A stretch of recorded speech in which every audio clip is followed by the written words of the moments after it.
जय हिंद दोस्तों, मैं गौरव शर्मा आपका यूट्यूब चैनल पर स्वागत करता हूं। फ्रेंड्स, एक लेटेस्ट अपडेट लेके आया हूं। हो सकता है ये स्टॉक आपके पोर्टफोलियो में हो और नहीं हो तो हो सकता है आप लेने की सोच भी रहे हो। तो वो स्टॉक का नाम है H D F C A M C. तो उसमें है H D F C asset management company ने अपॉइंट किया है आज अपना नया सीईओ जो है नवनीत जी को as a new MD managing director and CEO का पद संभालने का भार दिया गया है H D F C A M C में। अब हम इस शेयर का टेक्निकली भी बात करेंगे फ्रेंड्स, तो वीडियो में बने रहे एंड तक।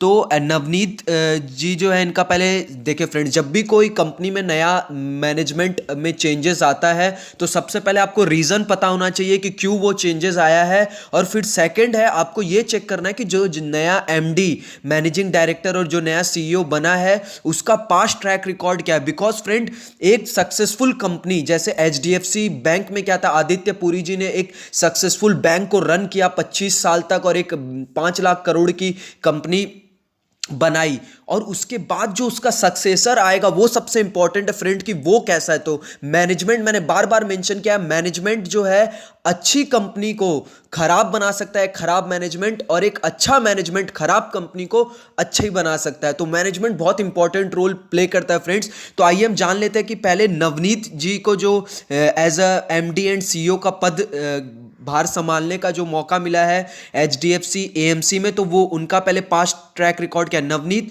मुनॉट is currently the chief investment officer C I O at countries largest SBI mutual fund.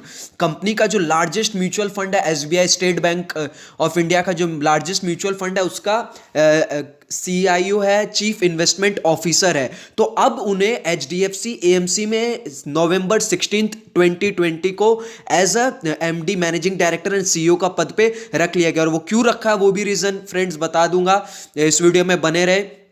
And technically भी अपने बात करेंगे कि चार्ट क्या बता रहा है। तो इनको रिक्रूट किया गया, और सबसे इंपॉर्टेंट है कि इनका पास्ट ट्रैक रिकॉर्ड 12 साल का इनके पास एक्सपीरियंस है इन एसबीआई म्यूचुअल फंड में as a CEO chief investment officer के पदभार इन्होंने संभाला था 12 साल तक। तो हाँ, एसबीआई के लिए थोड़ी ये दुखद खबर है फ्रेंड्स, बट आपको चिंता करने का जरूरत नहीं है, क्योंकि एसबीआई मतलब ऊपर से देखा जाए तो एसबीआई म्यूचुअल फंड का शेयर अभी जो है स्टॉक मार्केट में लिस्टेड नहीं है। जो उन्होंने 2019 में बोला था कि आने वाले 2 साल में उनका प्लानिंग है उसको लिस्ट करने का, तो फिलहाल तो लिस्टेड नहीं है। तो एसबीआई म्यूचुअल फंड के लिए एज ए कंपनी प्रोस्पेक्टिव से खराब खबर है, बट एचडीएफसी एएमसी के लिए बढ़िया है। बिकॉज उन्हें अपना सक्सेसर चाहिए था। सक्सेसर किस लिए चाहिए था फ्रेंड्स, क्योंकि जो ओल्ड जो मैनेजमेंट के पद पे थे उनकी रिटायरमेंट की एज आ गई थी। तो अब उन्हें रिटायर्ड होना था, तो उसकी वजह से अब जो नेक्स्ट जो ऑप्शन जो सक्सेसर है उसकी तलाश थी, और वो बैंक ने, बोर्ड ने आज ले लिया है। माफ करिएगा, बैंक नहीं, बोर्ड जो एचडीएफसी एएमसी का जो बोर्ड है उन्होंने सेलेक्ट कर लिया है, और वो है नवनीत जी अब से पदभार संभालेंगे फ्रेंड्स। तो अब ये जो स्टॉक, हमने बहुत टाइम से टेक्निकली भी बात कर लेता हूं, जो ये स्टॉक है बहुत टाइम से डाउन ट्रेंड में था, बहुत टाइम से डाउन ट्रेंड में था। तो अब हमें ये देखना है कि आने वाले टाइम में इसमें अब हमें क्या रिटर्न देखने मिल सकता है। तो आइए सबसे पहले हम ये बात करते हैं। तो हमने ये रीजन समझ लिया कि क्यों एचडीएफसी एएमसी ने नया एमडी एंड सीईओ रखा। ये इसलिए नहीं रखा कि पुराने में कुछ डिस्प्यूट था, बिकॉज उनकी रिटायरमेंट की एज आ गई है और वो उनको अब रिटायर्ड होना है। तो हालांकि 3 मंथ का एक्सटेंशन लिया गया था कि जब तक वो एचडीएफसी जो है अपना नया सक्सेसर तलाश करे। अब आज सक्सेसर मिल गया है, तो अब ये पदभार संभालेंगे। और अब यहां से जो है एचडीएफसी एएमसी में जो एक अनसर्टेनिटी थी वो भी क्लियर आउट हो गई है। अब हम चार्ट पे अगर बात करें फ्रेंड्स, तो टेक्निकली अगर हम यहां पे देखते हैं तो स्टॉक मोटा मोटी पूरा डाउन ट्रेंड में था।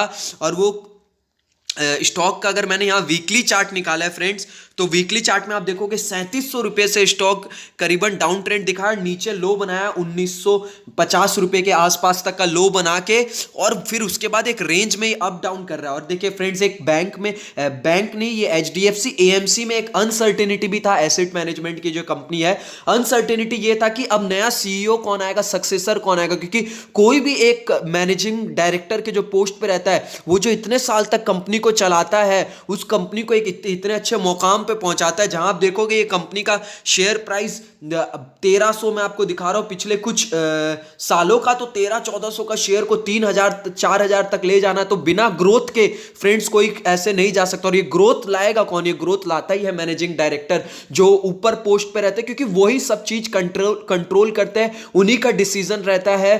तो एक मैनेजमेंट बहुत ज्यादा इंपॉर्टेंट रोल प्ले करता है कोई भी बिजनेस को सक्सेसफुल बनाने के लिए, क्योंकि ये सब मैनेजिंग डायरेक्टर, सीईओ, इनका डिसीजन ही इफेक्ट करता है और वही निर्धारित करता है कि आने वाले टाइम में भविष्य और फ्यूचर क्या होगा। तो अब मैं चार्ट पर अगर बात करूं फ्रेंड्स, तो टेक्निकली देखें तो 1900 रुपए 1950 का एक सपोर्ट है, और यहां पे मोटा मोटी इस स्टॉक ने ब्रेकआउट दिया है, जो आप ये देख सकते हो, एक कैंडल बाहर में क्लोज हुई है। तो यहां से अब लग रहा है कि ये स्टॉक में, फिर बोल रहा हूं, ये मेरा भी टेक्निकली पर्सनली व्यू है, इस स्टॉक को मैं क्लोजली उतने अच्छे से ट्रैक नहीं कर रहा हूं, बट मैंने बहुत सी रिक्वेस्ट देखी थी कि एचडीएफसी एएमसी पे एसेट मैनेजमेंट पे बनाए, क्या करे, इसमें इन्वेस्ट करे या नहीं करे। बाद बाकी सारे स्टॉक चले हैं बट ये नहीं चला। एचडीएफसी बैंक भी चल गया और एचडीएफसी हाउसिंग फाइनेंस वाला शेयर भी 1600-1500 का लो, 1650 का लो बना के आज 2300-2400 पे खड़ा है। और फिर बहुतों के मन में सवाल आ रहा था कि क्या करे, एचडीएफसी एएमसी में इन्वेस्ट करें जो 4000 मतलब 3700 का शेयर आप अपने को 2000 के भाव पे मिल रहा है। तो इसीलिए वीडियो बनाई। तो टेक्निकली फ्रेंड्स आपको बता रहा हूं, टेक्निकली देखिए, फंडामेंटली तो कंपनी के लिए बढ़िया बात है कि कंपनी को नया एमडी एंड सीईओ मिला है, अब वो किस तरीके से काम करते हैं वो है। बट सबसे इंपॉर्टेंट ये कि कोई नया सीईओ, नया कोई एमडी नहीं मिला, ये वो है जो एसबीआई म्यूचुअल फंड, जो इंडिया की सबसे top class number 1 largest mutual fund company है इंडिया में, उसके ये सीआईओ, चीफ फाइनेंशियल ऑफिसर रह चुके हैं, इन्वेस्टमेंट ऑफिसर रह चुके। तो उन्हीं को अब यहां पे एचडीएफसी एएमसी एसेट मैनेजमेंट ने रिक्रूट किया है एज एमडी एंड सीईओ के तौर पे। तो एक अच्छा मैनेजमेंट है, तो यहां से एक अनसर्टिनिटी भी क्लियर आउट हो गई है और वापस हमें हो सकता है स्टॉक में फिर यहां से तेजी देखने मिले। तो टेक्निकली भी स्टॉक ने यहां पे एक कैंडल बाहर क्लोज हुई है। अब हमें यह देखना है कि ये आप यहां से कहां, जो बाहर क्लोज हुई है ट्यूसडे वाले दिन, हमें देखना है कि किस तरीके का परफॉर्मेंस देता है। बट हालांकि मेरे हिसाब से आप इस स्टॉक को बाई कर सकते हैं, फंडामेंटली अच्छा स्टॉक है, बट आप अपना डिसीजन खुद से ले। मैंने सिर्फ आपको एक न्यूज़ बताई है जिसमें लेटेस्ट न्यूज़ आई थी, जिससे आपको भी क्लैरिटी आए कि आगे अब क्या करना है। क्योंकि स्टॉक जो इतने टाइम से अनसर्टेनिटी, देखिए, जब मैंने बार बार मेंशन किया है, स्टॉक जब एक रेंज में अप एंड डाउन करता है, जहां से आप देखोगे 3700 का लेवल, फिर उसके बाद ड्यू टू कोरोना वायरस गिरा, फिर उसके बाद एक ये स्टॉक सिर्फ एक ही लेवल में ऊपर नीचे कर रहा है, ऊपर नीचे कर रहा है, 2200 2300 2300 2200, मतलब एक 5% के रेंज बना के ऊपर नीचे कर रहा है। और उसका रीजन भी ये था बिकॉज इन्वेस्टर, बड़ा पैसा को पता रहता है कि भाई नेक्स्ट सक्सेसर कौन आने वाला है, ये अभी तक डिसाइड नहीं हुआ है। तो जब तक नया मैनेजमेंट, नया सक्सेसर नहीं पता चले, तब तक कोई एक्शन नहीं। अब जैसे पता चल गया आज, तो अब हमें इस स्टॉक में आने वाले टाइम में हो सकता है अच्छा रिटर्न देखने मिले। तो फ्रेंड्स, तो ये मेरी जो न्यूज़ आया था वो मैंने आपको बताया, टेक्निकली भी आपको बता दिया। 1950 का एक सपोर्ट बना रखा है स्टॉक ने, और यहाँ से मोटा मोटी ब्रेकआउट दिया है स्टॉक ने। एक कैंडल जो बाहर क्लोज हुई है मैंने आपको दिखाया ट्रेंड लाइन बना के, तो ये एक बाइंग अपॉर्चुनिटी बनती है। टेक्निकली अगर मैं बात करूं तो यहां से आप इस स्टॉक में टारगेट ले सकते हैं, 3000 रुपए तक का यहां पे आपको टारगेट मिल सकता है, और 1950 का टेक्निकली बात कर रहा हूं यहां पे 1950 का स्टॉप लॉस। बिकॉज मैंने बहुत से वीडियोस बनाए फ्रेंड्स जहां मैं फंडामेंटली एनालिसिस करके बताता हूं, तो उसमें अपने बता सकते हैं कि आने वाले टाइम में ग्रोथ अपॉर्चुनिटी किस सेक्टर में हमें, और हमें किस सेक्टर में इन्वेस्ट करना चाहिए, और उसके अकॉर्डिंगली हम स्टॉक सेलेक्ट करते हैं, उसकी एनालिसिस करते हैं कि जो आने वाले 2 साल 2.5 साल में परफॉर्म करेगा। तो इस स्टॉक पे मैंने डीप एनालिसिस नहीं किया फंडामेंटली, इसलिए मैं टेक्निकली पे आपको बता रहा हूं कि क्या इसमें रिटर्न बनता दिखता है। अगर आप चाहते हो कि इस स्टॉक पे फंडामेंटली पूरी एक रिसर्च करके आपको एनालिसिस करके वीडियो अपलोड करूं, तो फ्रेंड्स कमेंट बॉक्स में कमेंट करके बताइए। और thank you for watching, channel को सब्सक्राइब करें जिससे मैं इस तरह की वीडियोस आपके लिए लगातार लाता रहूं, और वीडियो को जरूर से लाइक करें। Thank you for watching friends, जय हिंद, ओवर एंड आउट।